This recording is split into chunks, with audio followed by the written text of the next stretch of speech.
Thanks so much for making the time to chat with me.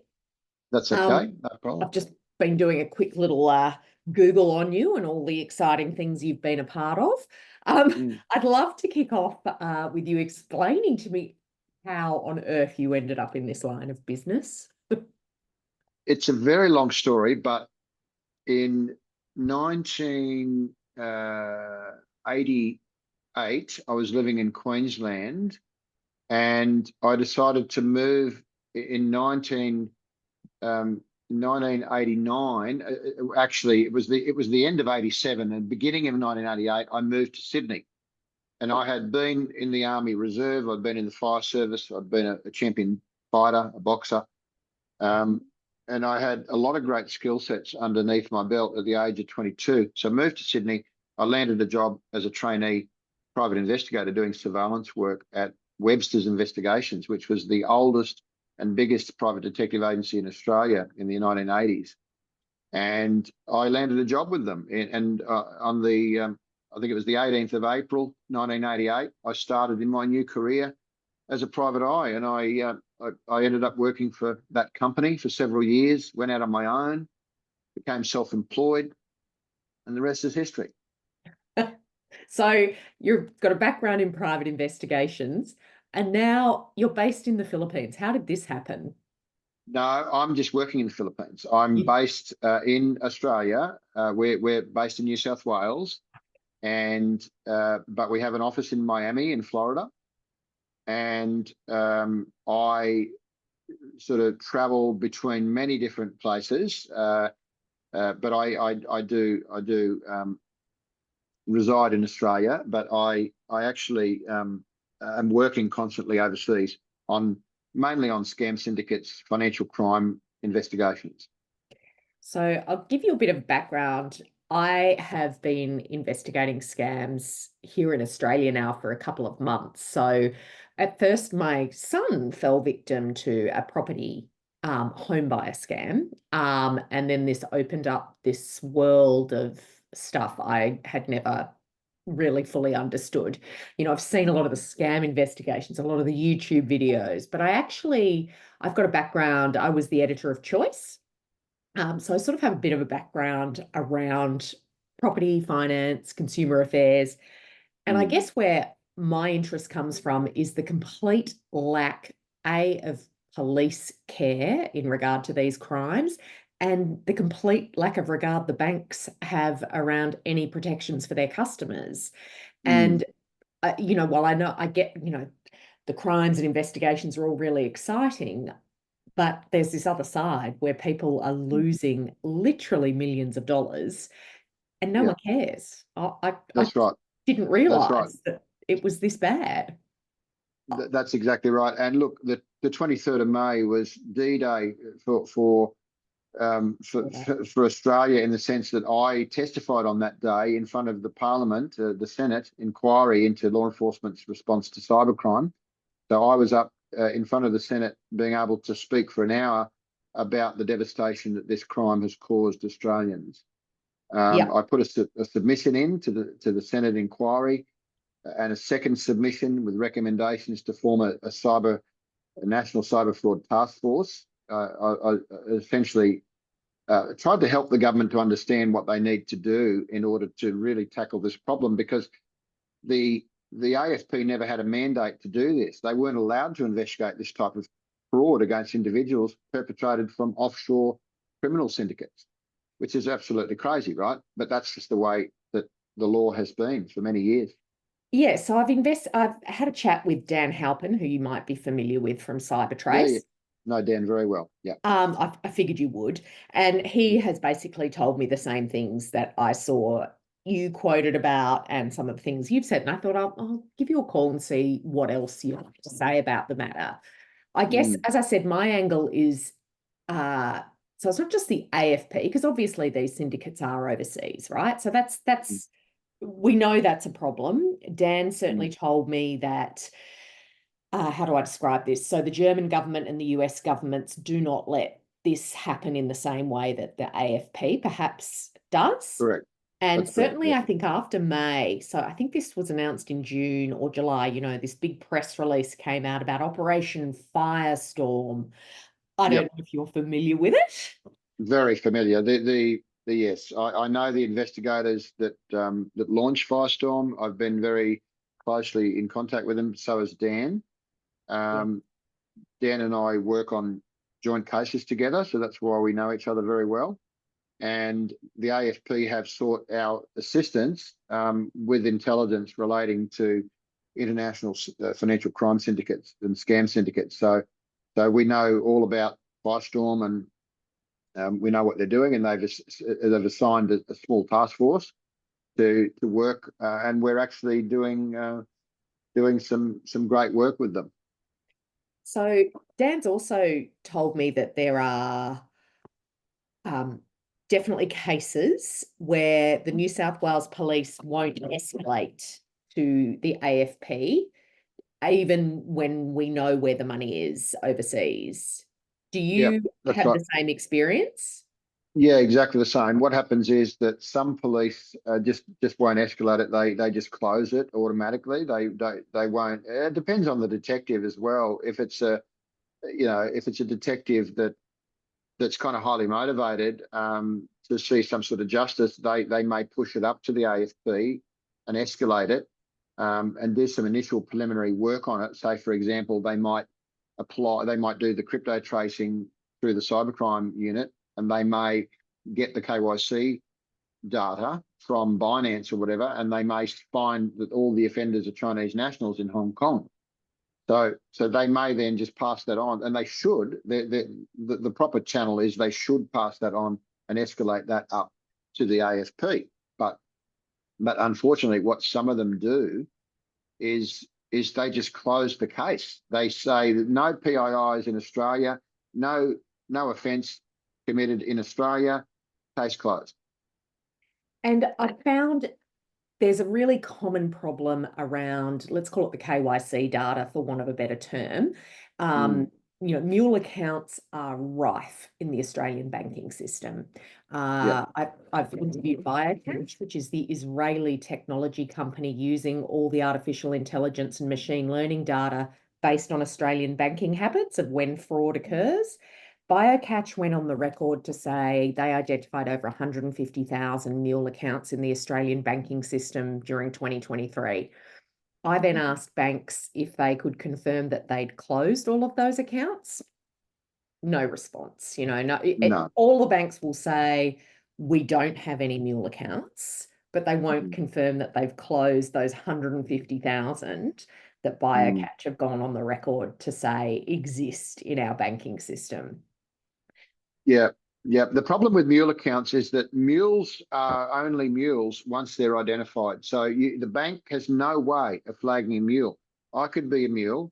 Ken Gamble could be a mule, Yep. but I'm using my account for normal purposes for 10 years, and all of a sudden someone comes along and say, "Hey Ken, can I move $1 million through your account? I'll give you a 5% commission." And I say yes. So I'm now a money mule, but the bank's not going to flag me because they already have 10 years of history. So this is one of the problems that's happening in the banking system, is that and we know this because we arrest the mules, we interview them, we track them, we uncover their computers, we seize their devices. We know we've looked inside the box and behind the curtain with the money mule industry. So, so one of the things that we have learned is that a lot of money mules don't realise they're money mules until they're actually caught. And So this some is, money mules, yeah, I totally, totally agree with you that there is a stooge mule, like basically a willingly stupid mule who is yeah, like, oh, well, yeah, I took my 5% and I thought that was something else. I yeah, totally get that. But equally, there's a level of mules, right? absolutely correct. And I, I can tell you because I've spoken to a couple, Mm, and many of them actually do work for some of our big consulting firms. mm, They're commonly, they will tell me that they've been unwitting mules who were the victim of identity theft. Yet these mm, are extremely intelligent professionals working in six-figure salaries. Mm, Talk mm, to me about that. mm. Yeah, the one of the things we've experienced a lot is people getting recruited on false pretenses in order to move money for various reasons. For example, they might be classified as an introductory broker, someone in the finance industry, even an accountant, professionals. We deal with them all the time, who may have been approached by a company in the UK or a seemingly legitimate company with a seemingly legitimate website and very well-spoken English people behind it, looking for introductory brokers in Australia. They may even have used a licensed regulated entity in the UK that's registered with, you know, and is registered with the FCA. Like and so there may be a mild amount of due diligence done by the person in Australia. In some cases, this is not always the case, but this is actually more common than what you think. That they get recruited on false pretenses into engaging into some sort of deal, in which requires them to open a bank account and move money through that account as an introductory broker or money exchange, or, you know, something to do with finance. And then eventually there's a report of fraud, the account gets frozen. Suddenly, the company in the UK is shut down, the website shut down, they don't exist, the phones are disconnected, and the mule is left holding the ball. And we've seen the evidence of this. So we've got cases where we've got the evidence of the communication. We've seen all the background documents. We've seen that the person was duped completely. You know. So what do Australian banks need to be doing to prevent this happening? That's a really tough question, because how do you prevent a person that goes to a bank that seemingly opens up an account under legitimate purposes? You know, this is where it gets complex. It's sophisticated. It's not a straightforward situation where a criminal opens up an account just to launder money. That these mules are much, you know, it's these criminals behind the mules are much more complex than that, much more sophisticated, and Correct. they tend to target people with long-term accounts that have a long-term history with the bank. So how do you flag someone that's just been to Bali on a holiday, for example? They're down and out, they lost their job before they went to Bali, and now they met some British guy in a restaurant who says, "Hey, I've got this business, I'm selling properties here in Bali, I need the Australian clients to put the money into an Australian account because we've got issues here with finances, blah, blah, blah," whatever, you know, whatever excuse they give.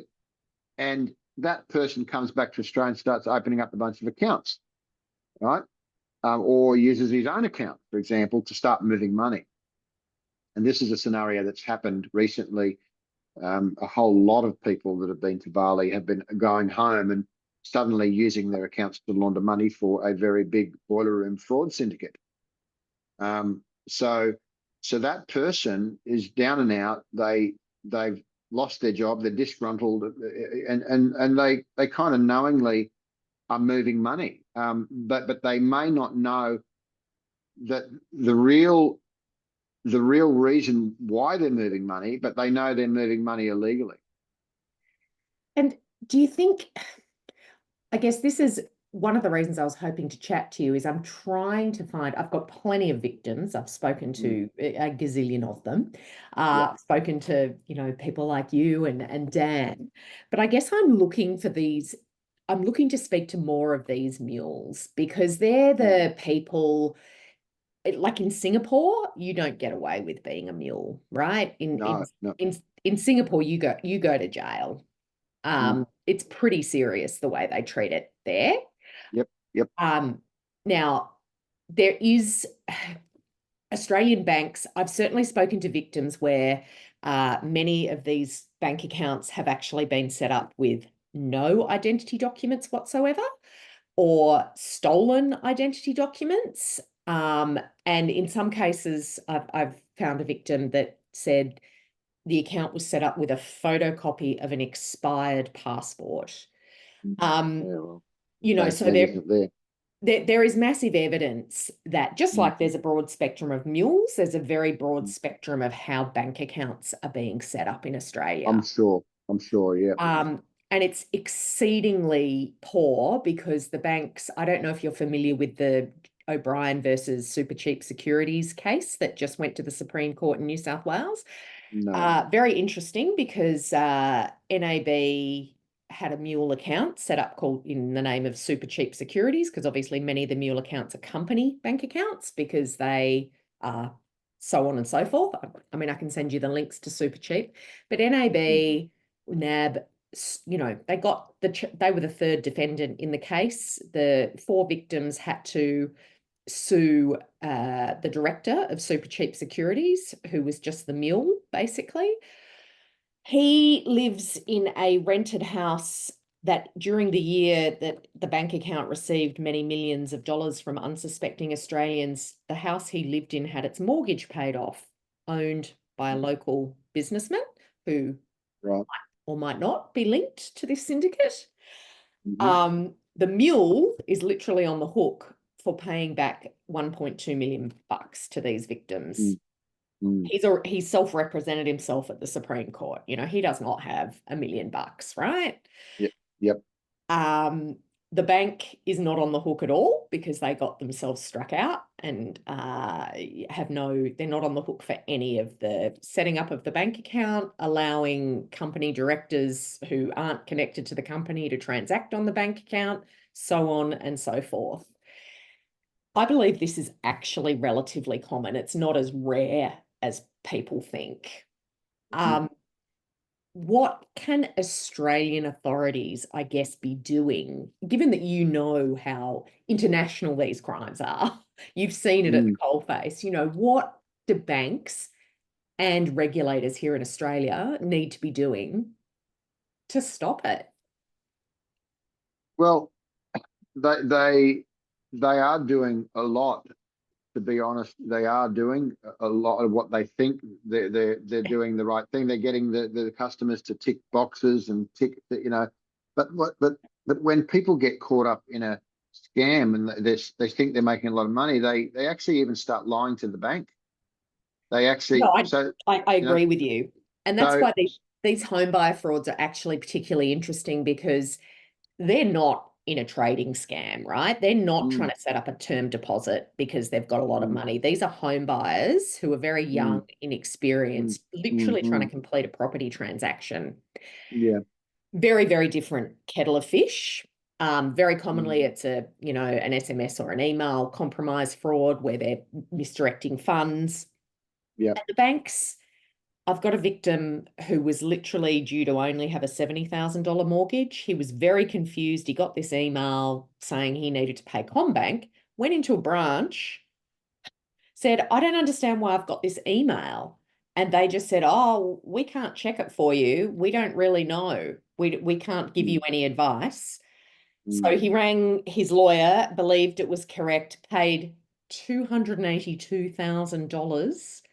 The Oh my bank goodness. is literally making $1,900 a month in interest charges in profit on this scam and Mm, not doing anything about it. mm, So we've got a really complex problem. It's mm. obviously, I'm assuming that money's gone offshore somewhere, right? It'll be connected to Sure, an for international sure. syndicate of some kind. Syndicate. Yep, yep. Hence why the bank can't do any recovery of the funds. It's just a Mm, number that's gone through computers. that's right. But something has to give here. And I guess I'm kind of racking my brains because the banks, they insist they're doing everything they can, Mm, except checking bank accounts, except helping victims when they go into a branch like this guy did. English is his second language. It was mm, clearly a scam. These property scams have been going on for 5 years. They're not new. no. Um, and I guess I'm just looking to dig in and really find out who else can I talk to? What, are there any mules who might be willing to chat to someone like me about how they get involved. Mm. And I guess, are there any leads in around the banking or regulators that uh, I could chat to take this further? I just keep hitting dead ends, and it's Yeah, the crap. banks won't. They won't even talk to me about. I mean, look, I've been invited to speak at bank conferences. I went to the Interbank Banking Forum last year in Melbourne as a guest speaker for the whole day at NAB headquarters in Melbourne, and I heard all the internal discussions about what they're doing to combat this fraud. And I raised the issue, the number one of the biggest flaws in the banking system in Australia, which has allowed term deposits to flourish, was the fact that you didn't have to have the name right, the payee name, correct? That's been a big issue. The term deposit gangs overseas have capitalised on that because they were able to roll over the bank account into a mule's name, but actually put your name in as the beneficiary. So having the incorrect name was a big flaw in the banking system that allowed hundreds of millions of dollars to go into accounts that the money shouldn't have gone into those accounts, and the bank should have flagged it. So there has been attempts to sue banks over it and everything else, but of course they didn't have the legal mandate. They weren't legally required to check that, so therefore there's no liability.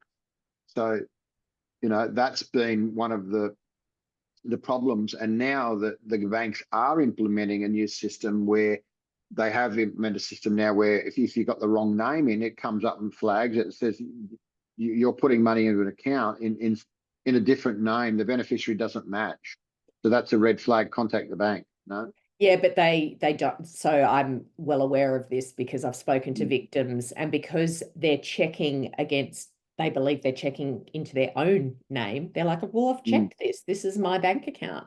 And the bank Mm. allows the payment to continue. Whereas if you have the BSB wrong, you can't continue the Mm. payment. That's right. So Mm. at the Mm. moment, it's all marketing fluff and no substance. That Yeah. they are introducing confirmation of payee next year. But I do believe billions will probably still be lost before then Mm. because Yeah. Definitely. many of these Yeah. Definitely. people Mm. don't understand. And I guess I also did want to ask you about specifically these home buyer frauds, which again are very different. They're like a twist on the term deposit or fake Mm. website kind of scam because they're misdirecting funds to a mule account. But Mm. the issue is you probably couldn't do this type of property fraud in many other countries. It's a Mm. very specific thing. Australia has the second most expensive property in the world. It has very Mm. trusting people that, Yep. Dan has told me the gangs say it's like shooting fish in a barrel because Mm. Australians are so complicit and compliant when Yep. people scam Yep. them. And part of Yep. that is because I believe we trust our banks. Part of it Mm. is Mm. we Of think course. Mm. that that would never happen until, of course, it does. And then you realize you're like Ilya with $282,000 mortgage that Mm. no one told you and no one approved you for, and it's just Mm. bad luck. That's just the way Yep. it's going to be. Um, Mm. and I think our regulators don't really understand the scale of the problem. So I haven't read your submission to the Cybercrime Task Force, but I'm going to dig in and take a look. I do know that police and state police are well over this. They are like, get the banks sorted. I've literally got comments from police saying there needs to be another royal commission. The banks Mm. are Mm. so Mm. bad. Yep. If we're not escalating, because, the head of these criminal gangs, I mean, where are most of them in your opinion? I mean, I've heard a lot are in Israel, a lot are in Russia, Eastern Depends. Europe. Yeah. Depends on But the crime. So depending on the crime, the cryptocurrency platforms and online trading and investment fraud into cryptocurrency is almost exclusively controlled by Israeli crime groups from various Eastern European countries. But also the Philippines. Philippines is one of the only countries in Southeast Asia where they also have their operations because it's English speaking, cheap labour, and they speak very good English. So it's the only country in Southeast Asia where the Israelis have operations based here in the Philippines, where I am at the moment. So the pig butchering scams, the love scams online, the relationship, building that relationship and then luring someone into a crypto platform, that's predominantly Chinese. There's only 6 countries in the world where those scams come from: Dubai, Myanmar, Thailand, Laos, Cambodia, and Philippines. It's the only 6 countries that you ever will find those scams coming from, because there ain't no other countries, because we track them on a weekly basis. So then there's term deposits coming, a majority of them coming from a group in Dubai, a big British syndicate that is perpetrating these scams from Dubai and the UK. And there is some term deposit scams coming from Thailand as well, but a large amount of the term deposit scams over the last 5 years in Australia have come from one syndicate only, and that's in Dubai. Now, can you name that syndicate or not? No, because they're under investigation by us at the moment. So, is the AFP going to actually pursue this? Yeah, right, they are pursuing it. Yep. Because I have also. And then you've got your stocks and frauds shares, which come from Southeast Asia. They come from Indonesia, Thailand, Malaysia, and Philippines, and Cambodia. And of course, that's the majority. Like 90% of boiler room investment securities fraud that happens in Australia comes from one of those 5 countries. And occasionally you'll get some scams coming from Spain and overseas, but these are British controlled, exclusively controlled by British organised crime. And so I've also heard comments from some other cybersecurity sort of experts saying that basically people are giving up drug dealing and extortion because this is so much easier. Is that what you're seeing too? Absolutely. This has become the most profitable crime on earth because it's such a high profit crime and such a low risk. And if you're targeting victims in a country where the law enforcement agencies don't care, well, of course, you like that shooting fish in the pond thing, right? It's just rife with victims to cherry pick and do whatever scams you like. So, and I've had scammers that we've arrested overseas say to me that we've been targeting Australia because we get the best results out of Australia than any other country in the world. I mean, so how do we turn this around? Like, do you believe the government genuinely understands, or do you think there's a disconnect? No, they're starting to understand now, but a lot of it is only because of the publicity that we've done over the years, busting these international syndicates and putting it all over Spotlight. We've done 2 Spotlight documentaries, 1-hour docos in the last 2 years, showing that we can go overseas year after year after year, and we can bring down these operations. So we've shown the government and the police year after year that we can do this, and it's got to a point where this is embarrassing for the government to not be doing this themselves. So they're at a point now where they did launch this inquiry into law enforcement's ability. It's a Senate inquiry into law enforcement's ability to respond to cybercrime, and I was called as a witness because I put a submission in along with all the other agencies. All those submissions are on the parliamentary website, which is very interesting to read. So the government now says, well, we have to do something. So what are we going to do? Well, all we have is the National Anti-Scam Centre. So they've pumped a lot of money into that to try to use technology, which is going to be successful for some things, but not these real big frauds like the term deposits and the boiler room, the love scams, the pig butchering, all the scams that are making hundreds of millions. They're not going to really have much of an impact on that side of it because blocking calls and blocking stuff is not going to work. They're just the scammers just find their way around it, and 5 minutes later they're using another method to contact victims.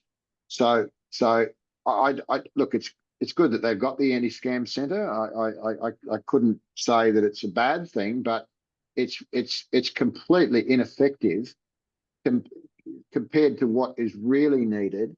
And the Australian government needs as I recently said in a media story, I think, a real hardcore confronting response. I said that on Monday.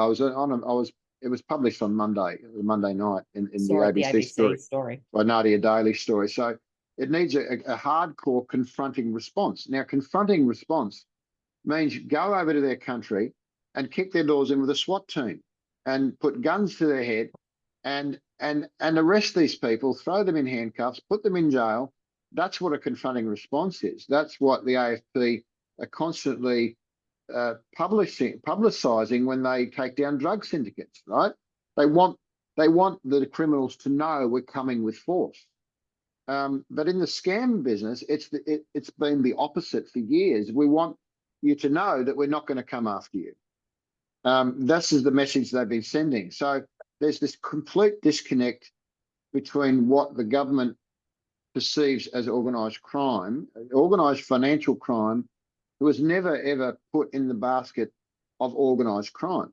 So fraud has always been something that sits outside the basket of organised crime.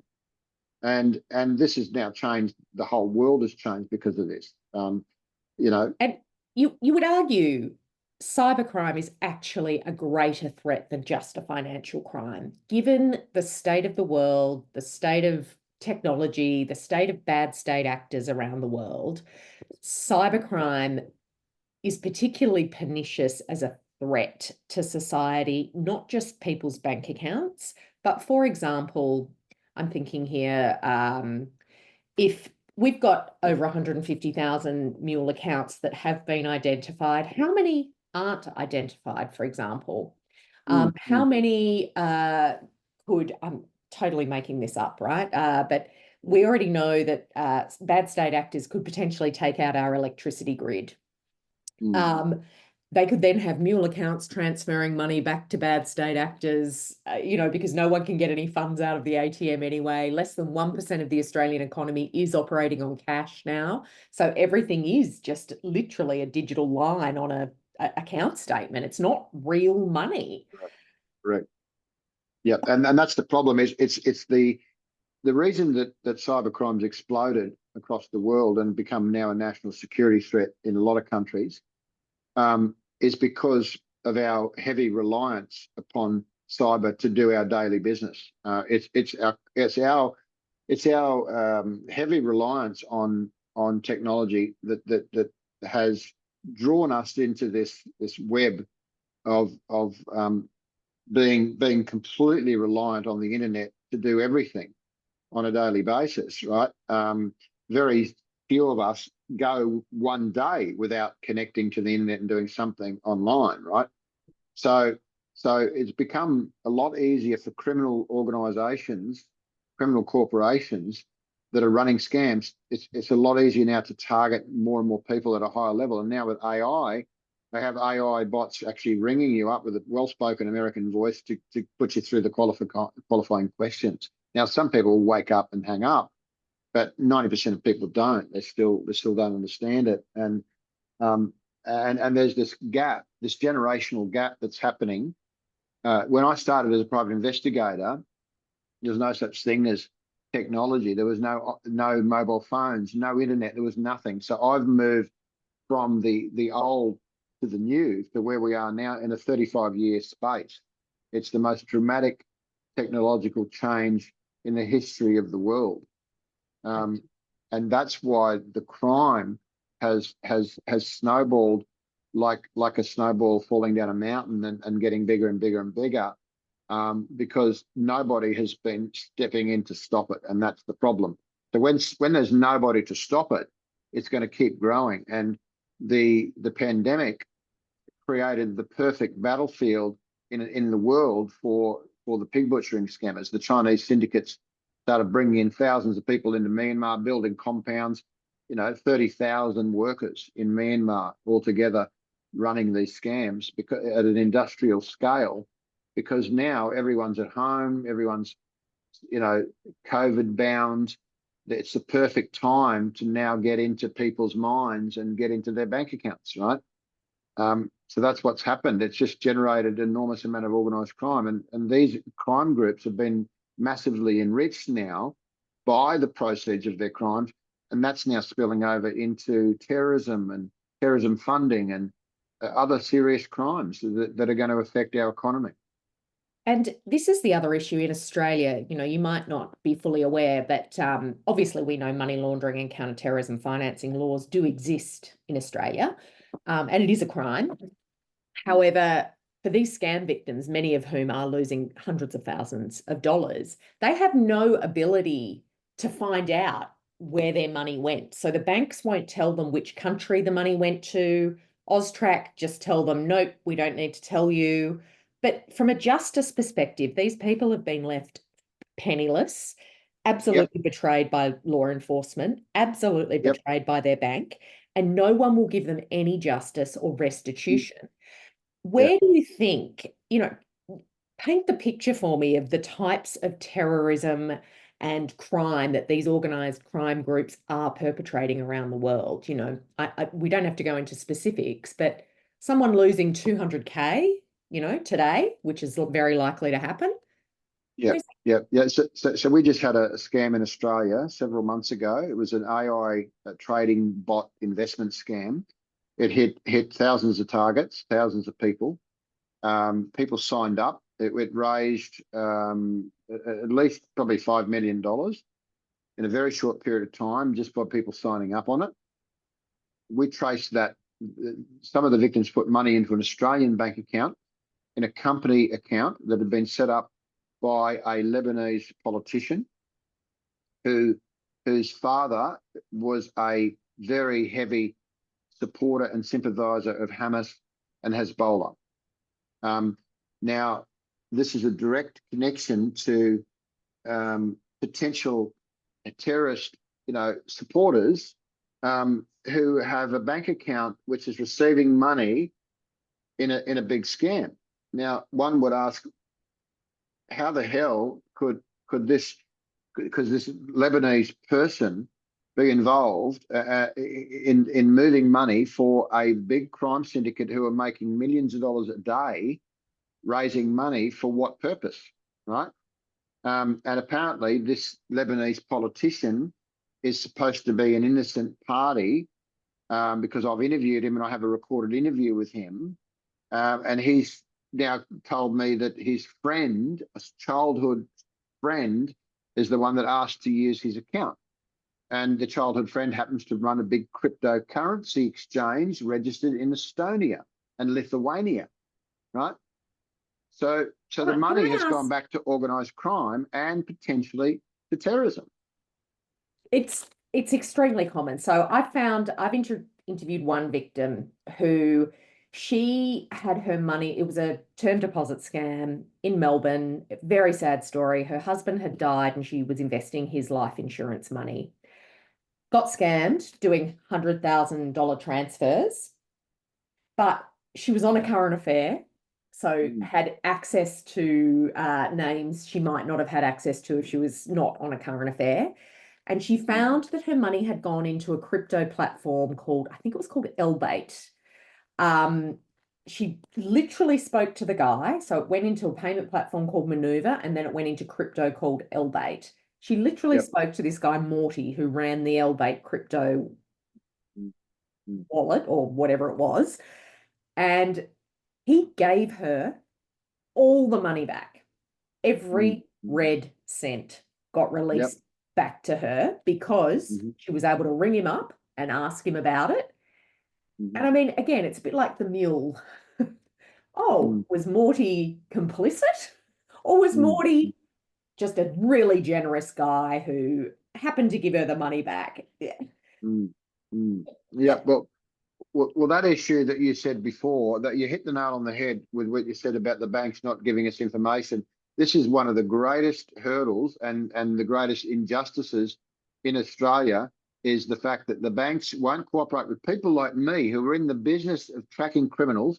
You can see any of my documentaries I've made about my profession. Everyone knows what we do. Even all the law enforcement cooperate with us, but the banks still won't give us any information because of bank secrecy and bank privacy. And yet they're protecting these criminals and the accounts and the information and all the data that's required by people like us. And they say, oh no, you got to go to court. So they force the victim into paying $20,000 in legal fees just to go to court. So what is lacking in Australia is the mechanism for sharing that data very quickly. Now, they do it with law enforcement, but they won't share it with anyone outside of law enforcement, like the victim, for example, because they think if the information gets into the hands of the victim, they could exploit the data, or they could exploit it. They may threaten to kill the person, they may do whatever, but who cares? At the end of the day, if the bank has the information and the victim has lost $1 million, the bank should be giving all that information directly to the victim about who actually, where the money went, right? And they just won't do it, and they won't do it. And this is, I think that this is what my biggest beef with the banks is, about their lack of cooperation. We send them a letter. We're licensed by the New South Wales Police Force. We're a financial crime investigation agency that's licensed by the police, regulated by the police. We have investigators' licenses. We're in the media all the time in the financial crime space. I'm a subject matter expert in a court of law, but the banks still won't give me any information saying, no, we're not allowed. Yeah. But are they really just hiding is kind of my question. Because well, yes, they are. They're hiding because of the liability aspect. They're hiding. They're keeping it within the confines of their own bank, because if they start giving this data out, then it could make them all of a sudden liable for lawsuits. So it's all about protecting the bank. That's all it's about. It's protecting them. It's not about helping victims. They couldn't care less about the victims of these frauds. They only care about their bank customers and their reputation. And the higher up you go in the banks, the more ruthless they are with regards to reputational protection. You know, it's all about protecting the reputation of the bank. That's what it's about. That's all it's about. That's correct, reputation and liability. But I will argue that I have been asking some tough questions, and the banks now play very hardball, insisting that they must protect the privacy of criminals. They are literally, I don't know, one of my victims he spent a lot of time in Switzerland, and he said, you know, the Swiss banks don't take tea with the regulators. I come to Australia and I'm on trial when the banks have taken $282,000 from me. He went to AFCA, you know, a tribunal or whatever it's, you know, meant to be. He's on trial for authorizing his own loss, like he was the one that committed the crime. Yeah. I see it all the time. It's so immoral. He still doesn't know the name of the bank account that took his money. He still doesn't know which country the money ended up in. He just has to trust that the bank's tried to get the money back. How does he know that the bank has done? He doesn't. Yeah. No. And that's the government is complicit. Yeah, there needs to be a much better system about you know, the problem is that the people like me that are going out to recover the money for the victims are the ones that are not given the information, and the banks will give it to the police, who are not doing the recovery. So you see how the system's broken. That's exactly right. Now, are there any other interesting people you think I should chat to, given what I'm looking from a bank and privacy perspective? Well, I'll just it's just one of my assistants trying to get on. I'll just tell him I'm still on a call. Look, the banks won't talk to you. You know, generally speaking, they just won't.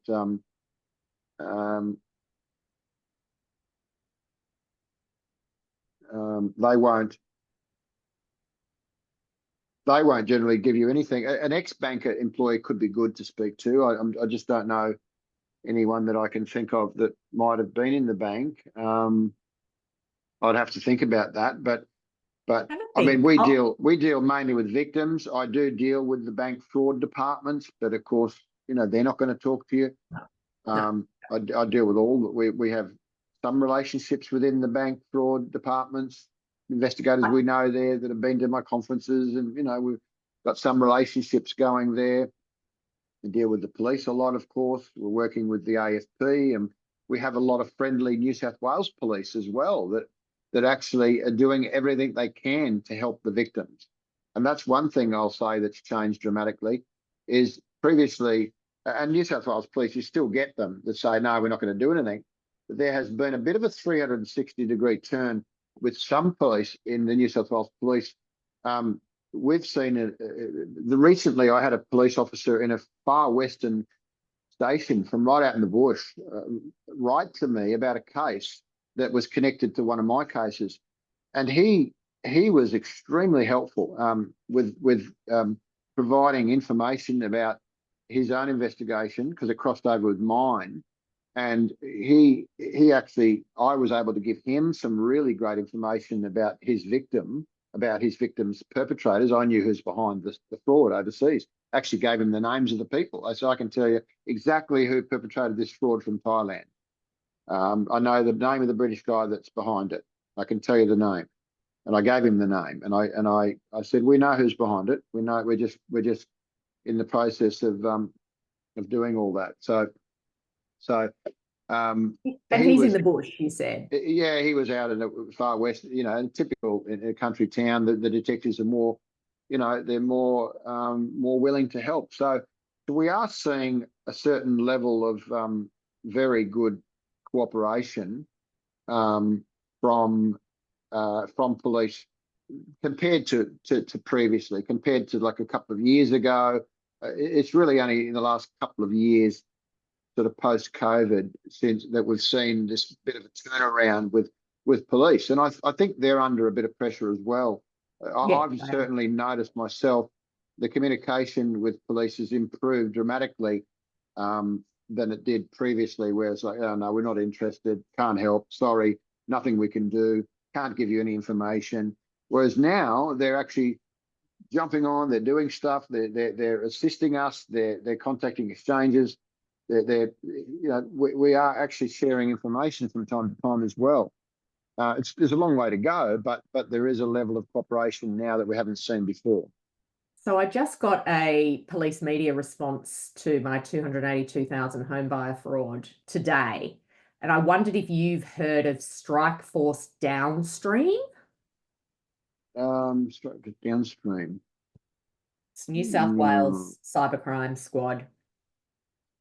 No, I don't have anything to do with New South Wales. Yeah, I might go and chase Dan about it. I'm guessing now this is the first time they've ever said, normally they give me a bullshit.